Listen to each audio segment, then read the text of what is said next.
What should a composer practice?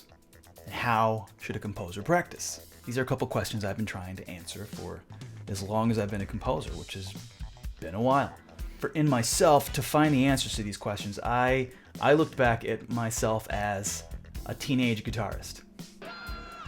That guy with the mullet, the attitude. And what I realized was everything I was practicing from ages 12 to 18 was aimed at emulating my heroes and learning how to play their most iconic riffs and solos. I copied the playing styles of everyone from Eric Clapton to Eddie Van Halen and Steve Vai, Yngwie Malmsteen, Paul Gilbert, Joe Satriani, Pat Metheny, Kirk Hammett, B.B. King. I was mostly a metalhead. The list goes on and on, but I was mastering the craft of guitar, or I was attempting to master the craft of guitar playing through the literature or the canon of the electric guitar, through my heroes. And I thought, why not apply that same method to the craft of composing? But now I have new heroes. Now my heroes are people like John Williams and Igor Stravinsky and Claire Fischer and Aaron Copland and Frank Zappa, and that list goes on and on.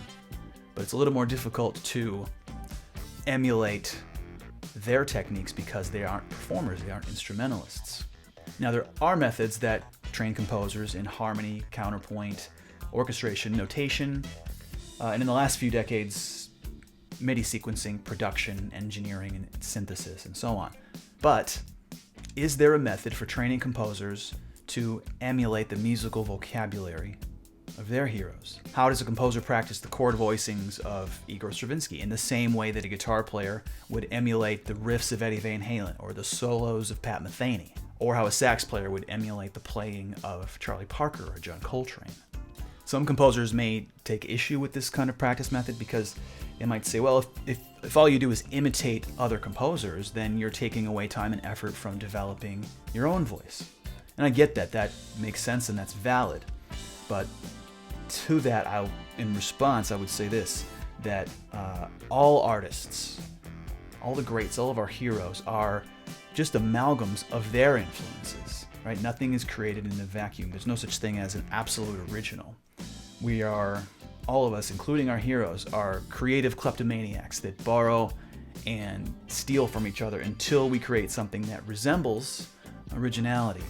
So in that spirit, I think composers should not just be studying the craft of the masters, but more importantly, practicing that craft at the piano in a specific methodical way. And that's what this video series, Chord of the Week, is attempting to do, or aiming to do, to provide a framework and a method for studying and practicing the work of the masters of music, some of which I've mentioned, with the end goal of expanding your ability to not just understand it, but to demonstrate it with your own hands at the piano, and to demonstrate the exact voicings, the exact chords, chord progressions, the things that are used not just in the classical or orchestral canon, but also from film music, pop music, rock, musical theater, jazz, and so on.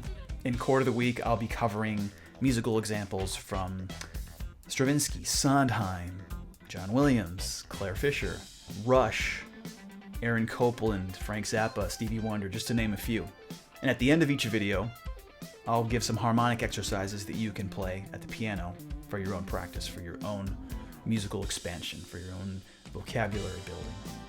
So that's the idea, the philosophy behind Chord of the Week, developing a practice method for composers based on the existing literature, which is virtually endless. So please consider supporting and subscribing. I hope you find these videos helpful and inspiring. All the best to you on your musical journey, and happy practicing. Yeah. Who this? This beat. Yo, who this? Yo, who this? Who this?